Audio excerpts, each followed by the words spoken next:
Hi hello guys welcome back to Aadya colourful. ನಾನು Suma. Friends, ಇವತ್ತಿನ ವಿಡಿಯೋದಲ್ಲಿ ಒಂದು ಆರೋಗ್ಯಕರವಾಗಿರುವಂತಹ ಒಂದು ರೆಸಿಪಿನ ನಿಮ್ಮ ಜೊತೆ ಶೇರ್ ಮಾಡ್ತಾ ಇದ್ದೀನಿ.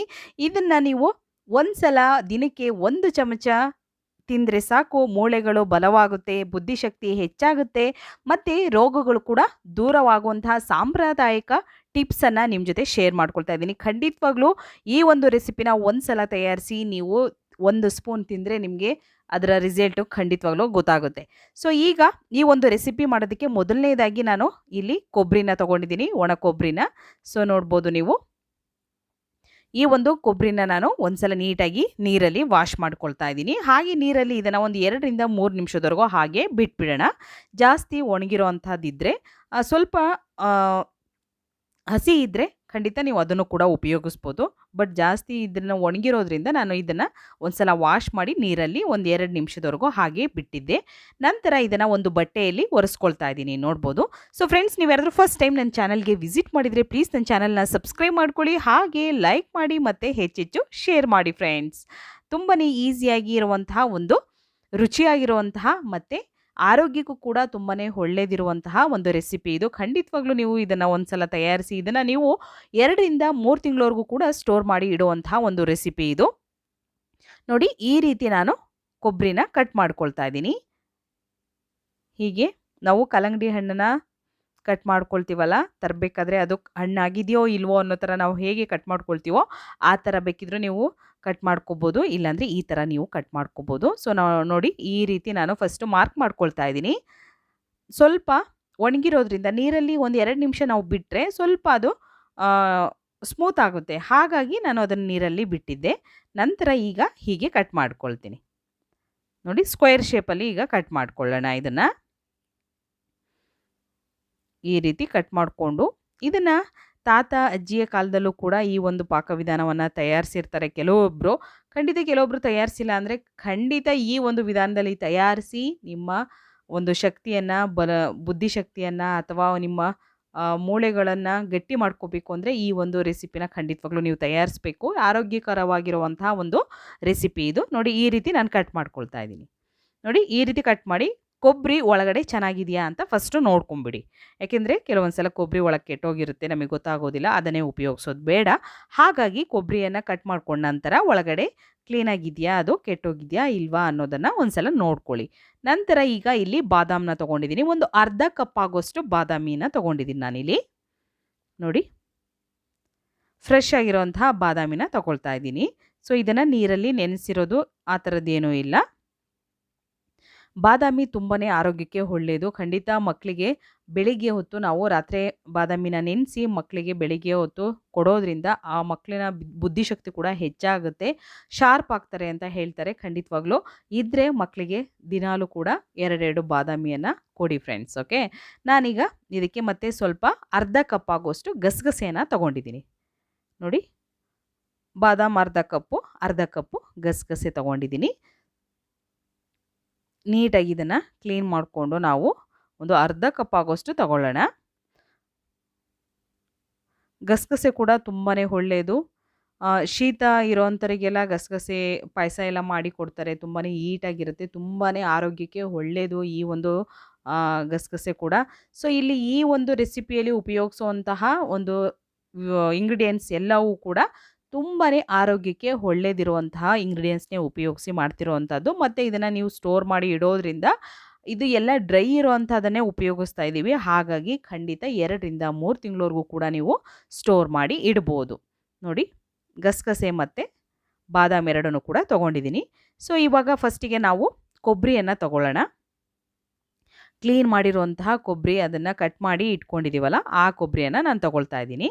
ನೋಡಿ, ನಂತರ ಇದಕ್ಕೆ ನಾನು ಬಾದಾಮನ್ನು ಹಾಕ್ಕೊಳ್ತಾ ಇದ್ದೀನಿ. ಹೀಗೆ ಅದರ ತುಂಬ ಬಾದಾಮಿಯನ್ನು ಹಾಕ್ಕೊಳ್ಳೋಣ. ನೋಡ್ಬೋದು, ಈ ರೀತಿಯಾಗಿ ನಾನು ಹಾಕ್ಕೊಳ್ತಾ ಇದ್ದೀನಿ ಸೈಡಲ್ಲೆಲ್ಲ, ಅದರ ತುಂಬ ಹಾಕ್ಕೊಳ್ಳೋದಕ್ಕೋಸ್ಕರ ಅಷ್ಟೇ. ಮಾಡುವಂತಹ ವಿಧಾನ ತುಂಬಾ ಡಿಫ್ರೆಂಟ್ ಇರುತ್ತೆ.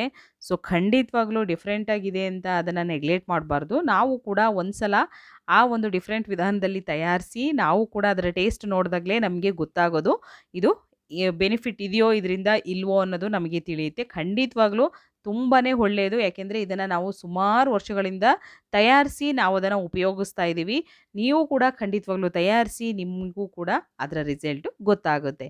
ನೋಡಿ, ಎಷ್ಟೇ ಈಗ ಜಾಯಿಂಟ್ ಪೇನ್ ಇದ್ದರೂ ಕೂಡ ಅದು ಕೂಡ ಕ್ಲಿಯರ್ ಆಗುತ್ತೆ. ಮತ್ತು ಮೂಳೆಗಳಲ್ಲಿ ಬಲಹೀನತೆ ಇದ್ದರೆ ಖಂಡಿತ ಅದನ್ನು ಕೂಡ ನಿವಾರಣೆ ಆಗುತ್ತೆ. ಮತ್ತು ತುಂಬಾ ಗಟ್ಟಿಯಾಗುತ್ತೆ, ಮೂಳೆಗಳು ಕಬ್ಬಿಣದ ಹಾಗೆ ಗಟ್ಟಿಯಾಗ್ತವೆ. ಇದನ್ನು ದಿನಕ್ಕೆ 1 ಚಮಚ ಸಾಕು ಹಾಲಿಗೆ ಉಪಯೋಗಿಸಿ ನೀವು ಕುಡಿಯೋದ್ರಿಂದ ನಿಮ್ಮ ಒಂದು ರೋಗ ನಿರೋಧಕ ಶಕ್ತಿಯನ್ನು ಕೂಡ ಇದು ಹೆಚ್ಚು ಮಾಡುತ್ತೆ. ಮತ್ತು ಬುದ್ಧಿಶಕ್ತಿ ಕೂಡ ಹೆಚ್ಚಾಗುತ್ತೆ. ಸಾಂಪ್ರದಾಯಿಕವಾಗಿರುವಂಥ ಟಿಪ್ಸು, ಖಂಡಿತವಾಗ್ಲೂ ತುಂಬಾ ಹಳೆಯ ಕಾಲದ ಒಂದು ರೆಸಿಪಿ ಇದು. ನೋಡಿ, ಇವಾಗ ಇದನ್ನು ಕ್ಲೋಸ್ ಮಾಡ್ಕೊಳ್ತಾ ಇದ್ದೀನಿ. ನಾನು ಗಸಗಸೆ ಮತ್ತು ಬಾದಾಮ್ ಎರಡನ್ನೂ ಕೂಡ ಇದಕ್ಕೆ ಹಾಕ್ಕೊಂಡಿದ್ದೀನಿ. ನಂತರ ಇದನ್ನು ಮೇಲ್ಗಡೆ ಅದನ್ನು ಕ್ಲೋಸ್ ಮಾಡ್ಕೋಬೇಕು. ಹೀಗೆ ಕ್ಲೋಸ್ ಮಾಡಿದ ನಂತರ ಇವಾಗ ಒಂದು ಪ್ಯಾನ್ ತಗೊಳ್ಳೋಣ. ಇದಕ್ಕೆ ನಾನಿಲ್ಲಿ ಒಂದು 2 ಕಪ್ ಆಗುವಷ್ಟು ಹಾಲನ್ನು ಹಾಕ್ಕೊಳ್ತಾ ಇದ್ದೀನಿ. ಗಟ್ಟಿ ಹಾಲನ್ನೇ ಹಾಕ್ಕೊಳ್ತಾ ಇದ್ದೀನಿ. 2 ಕಪ್ ಆಗುವಷ್ಟು ಹಾಲನ್ನು ಹಾಕ್ಕೊಳ್ಳೋಣ. ಹಾಲು ಹಾಕಿದ ನಂತರ ನಾವು ಇವಾಗ ಸ್ವಲ್ಪ ಇದನ್ನು ಕುದಿಯೋದಕ್ಕೆ ಬಿಡಬೇಕಾಗುತ್ತೆ. ನೋಡಿ, 2 ಕಪ್ಪು ಹಾಲನ್ನು ಹಾಕ್ಕೊಳ್ತಾ ಇದ್ದೀನಿ. 1 ಕಪ್ ಫಸ್ಟ್ ಹಾಕಿದ್ದೆ, ನಂತರ ಮತ್ತೊಂದು ಕಪ್ಪನ್ನು ಹಾಕ್ಕೊಂಡಿದ್ದೀನಿ. ಈಗ ನಾವು ನೀರನ್ನು ಇದಕ್ಕೆ ಸೇರಿಸೋದು ಬೇಡ. ಹಾಗೆ ನಾನು ಗಟ್ಟಿ ಹಾಲನ್ನೇ ಉಪಯೋಗಿಸ್ತಾ ಇದ್ದೀನಿ. ಬೇಕು ಅಂದರೆ ನೀವು 1 ಕಪ್ ಹಾಲು 1 ಕಪ್ ನೀರು ಕೂಡ ಹಾಕ್ಕೊಳ್ಬೋದು. ನಾನಿವಾಗ ಹಾಲು ಚೆನ್ನಾಗಿ ಕುದಿ ಬರ್ತಾ ಇದೆ. ಇವಾಗ ನಾವು ರೆಡಿ ಮಾಡಿರುವಂತಹ ಕೊಬ್ಬರಿಯನ್ನು ಇದಕ್ಕೆ ಹಾಕ್ಕೊಳ್ಬೇಕಾಗುತ್ತೆ. ನೋಡಿ, ಕೊಬ್ಬರಿಯನ್ನು ನಾನು ಈ ಥರ ಕ್ಲೋಸ್ ಮಾಡಿದ್ದೀನಿ. ನಂತರ ಹೀಗೆ ಇಟ್ಟು ಇದನ್ನು ನಾವು ಈ ಹಾಲಲ್ಲೇ ಬೇಯಿಸ್ಕೋಬೇಕು. ಸುಮಾರು ಒಂದು 10 ನಿಮಿಷದವರೆಗೂ ನಾವು ಚೆನ್ನಾಗಿ ಈ ಕೊಬ್ಬರಿನ ಇಟ್ಟು ಬೇಯಿಸ್ಕೋಬೇಕಾಗುತ್ತೆ. ನೋಡಿ, ಈ ರೀತಿ ಒಂದು 10 ನಿಮಿಷ ನಾವು ಬೇಯಿಸ್ಕೊಳ್ಳೋಣ.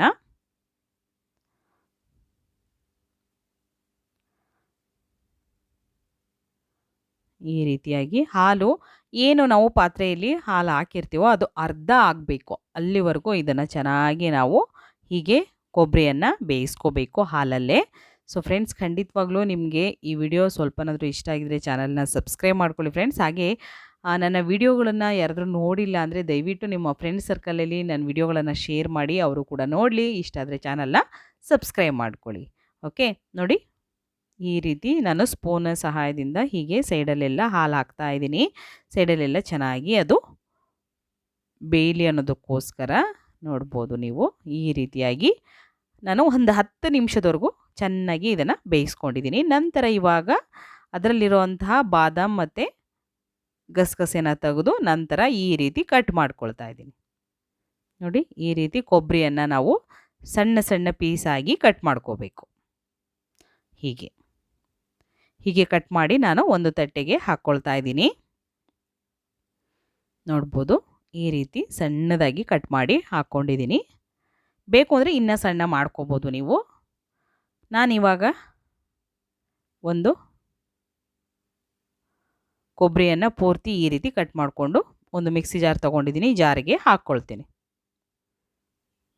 ಮಿಕ್ಸಿ ಜಾರ್ಗೆ ಹಾಕ್ಕೊಳ್ಳೋಣ.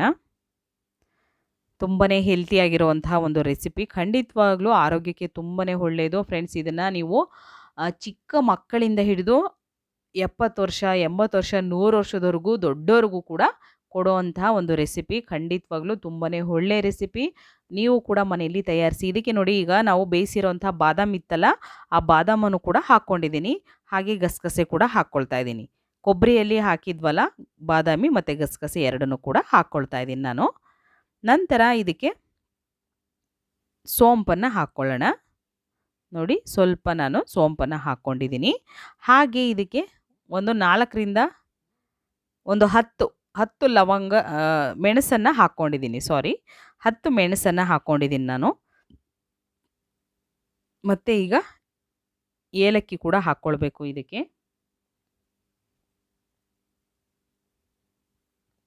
ನೋಡಿ, ಒಂದು 3 ಏಲಕ್ಕಿಯನ್ನು ಈ ಥರ ಬಿಡಿಸಿ ಹಾಕ್ಕೊಳ್ತೀನಿ.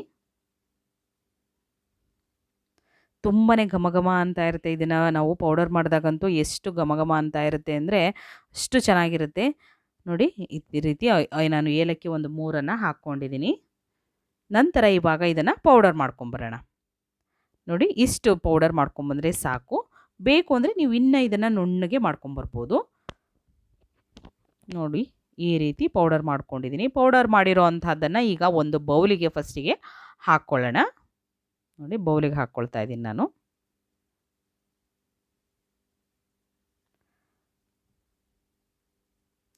ಫ್ರೆಂಡ್ಸ್, ನನ್ನ ವ್ಲಾಗ್ಸ್ ಚಾನಲ್ ಕೂಡ ಇದೆ, ಆದ್ಯ ಕಲರ್ಫುಲ್ ವ್ಲಾಗ್ಸ್ ಅನ್ನೋದು. ಸೊ ಖಂಡಿತ ನೀವ್ಯಾರಾದರೂ ನೋಡಿಲ್ಲ ಅಂದರೆ ದಯವಿಟ್ಟು ಆ ಚಾನಲಲ್ಲಿ ನೋಡಿ, ನಿಮಗೆ ಇಷ್ಟ ಆದರೆ ಆ ಚಾನಲ್ನ ಸಬ್ಸ್ಕ್ರೈಬ್ ಮಾಡ್ಕೊಳ್ಳಿ, ಹಾಗೆ ಲೈಕ್ ಮಾಡಿ ಮತ್ತು ಶೇರ್ ಮಾಡಿ. ಈಗ ಇಲ್ಲಿ ಒಂದು ಕಪ್ ಆಗುವಷ್ಟು ನಾನು ಕಲ್ಲು ಸಕ್ಕರೆ ಪುಡಿನ ಉಪಯೋಗಿಸ್ತಾ ಇದ್ದೀನಿ. ವೈಟ್ ಕಲ್ಲು ಸಕ್ಕರೆನ ಉಪಯೋಗಿಸ್ತಾ ಇದ್ದೀನಿ. ಇಲ್ಲಿ ಬೇಕು ಅಂತಂದರೆ ನೀವು ಸಕ್ಕರೆ ಕೂಡ ಹಾಕ್ಕೊಳ್ಬೋದು, ಅಥವಾ ಬೆಲ್ಲ ಕೂಡ ಪುಡಿ ಮಾಡಿ ಹಾಕ್ಕೊಳ್ಬೋದು, ಅಥವಾ ಕಲ್ಲು ಸಕ್ಕರೆ ಕೂಡ ಉಪಯೋಗಿಸ್ಬೋದು. ಇಲ್ಲಿ ಕಲ್ಲು ಸಕ್ಕರೆನೇ ನಾನು ಪೌಡರ್ ಮಾಡಿ ಉಪಯೋಗಿಸ್ತಾ ಇದ್ದೀನಿ. ಇಲ್ಲ ಅಂದರೆ ಗೋಂದಿ ಅಂತ ಬರುತ್ತೆ, ತಿನ್ನೋ ಗೋಂದು ಅಂತ ಬರುತ್ತೆ. ಸೊ ಅದನ್ನು ಕೂಡ ನೀವು ಉಪಯೋಗಿಸ್ಬೋದು. ನಾನಿಲ್ಲಿ ಕಲ್ಲು ಸಕ್ಕರೆನ ಹಾಕ್ಕೊಂಡಿದ್ದೀನಿ. ಸೊ ಕಲ್ಲು ಸಕ್ಕರೆ ಪುಡಿ ಮಾಡಿ ನಂತರ ಇದನ್ನು ಮಿಕ್ಸ್ ಮಾಡಿ ಈಗ ಇದನ್ನು ಒಂದು ನಾವು ಬಾಕ್ಸಿಗೆ ಹಾಕಿ ಇದನ್ನು ಸ್ಟೋರ್ ಮಾಡಿ 2ರಿಂದ 3 ತಿಂಗಳವರೆಗೂ ಕೂಡ ಸ್ಟೋರ್ ಮಾಡ್ಕೋಬೋದು. ನಾನಿವಾಗ ಇದನ್ನು ಹೇಗೆ ಬಳಸೋದು ಅದನ್ನು ಕೂಡ ನಿಮ್ಮ ಜೊತೆ ಶೇರ್ ಮಾಡ್ಕೊಳ್ತೀನಿ. ಈಗ ಪೌಡರ್ ರೆಡಿಯಾಗಿದೆ ನೋಡ್ಬೋದು. ನೀಟಾಗಿ ಮಿಕ್ಸ್ ಮಾಡಬೇಕು. ಎಲ್ಲ ಇಂಗ್ರೀಡಿಯೆಂಟ್ಸು ಕೂಡ ನೀಟಾಗಿ ಮಿಕ್ಸ್ ಆಗೋ ಹಾಗೆ ನಾವು ಇದನ್ನು ನೀಟಾಗಿ ಮಿಕ್ಸ್ ಮಾಡ್ಕೋಬೇಕು. ಅಜ್ಜಿಯ ಕಾಲದ ಪಾಕವಿಧಾನ ಇದು. ದಿನಕ್ಕೆ 1 ಚಮಚ ತಿಂದರೆ ಸಾಕು, ಮೂಳೆಗಳು ಬಲವಾಗುತ್ತೆ, ಬುದ್ಧಿಶಕ್ತಿ ಹೆಚ್ಚಾಗ್ತಾ ಹೋಗುತ್ತೆ, ರೋಗಗಳು ಕೂಡ ದೂರ ಆಗುತ್ತೆ. ಸಾಂಪ್ರದಾಯಿಕವಾಗಿರುವಂತಹ ಒಂದು ಟಿಪ್ಸ್ ಇದು. ಖಂಡಿತ ನೀವು ಈ ಒಂದು ಟಿಪ್ಸನ್ನು ಫಾಲೋ ಮಾಡಿ ನೋಡಿ. ಇವಾಗ 1 ಕಪ್ ಹಾಲು ತೊಗೊಂಡಿದ್ದೀನಿ. ಹಾಲಿಗೆ ಬೇಕು ಅಂದರೆ ನೀವು ಸಕ್ಕರೆ ಹಾಕ್ಕೊಳ್ಬೋದು, ಯಾಕೆಂದರೆ ಕಲ್ಲು ಸಕ್ಕರೆನೇ ಉಪಯೋಗಿಸಿದ್ದೀವಿ. ಬೇಡ ಅಂತಂದರೆ ನೀವು ಹಾಗೆ ಉಪಯೋಗಿಸ್ಬೋದು. ಈಗ 1 ಸ್ಪೂನು ಪೌಡರ್ನ ಇದಕ್ಕೆ ಹಾಕ್ಕೊಂಡಿದ್ದೀನಿ. ಪೌಡರ್ನ ಹಾಕಿ ನೀಟಾಗಿ ಮಿಕ್ಸ್ ಮಾಡ್ಕೋಬೇಕು. ನೋಡಿ ನೀಟಾಗಿ ಒಂಚೂರು ಕೂಡ ಗಂಟಿಲ್ಲದ ಹಾಗೆ ಮಿಕ್ಸ್ ಮಾಡಿ ಇದನ್ನು ನೀವು ಸಂಜೆ ಹೊತ್ತು, ರಾತ್ರಿ ಅಥವಾ ಬೆಳಿಗ್ಗೆ ಯಾವಾಗ ಬೇಕಿದ್ರೂ ಕುಡಿಬೋದು. ಫ್ರೆಂಡ್ಸ್, ರುಚಿಯಾಗಿರುವಂಥ ಒಂದು ಹೆಲ್ತಿ ರೆಸಿಪಿ ರೆಡಿಯಾಗಿದೆ. ನೀವು ಟ್ರೈ ಮಾಡಿ.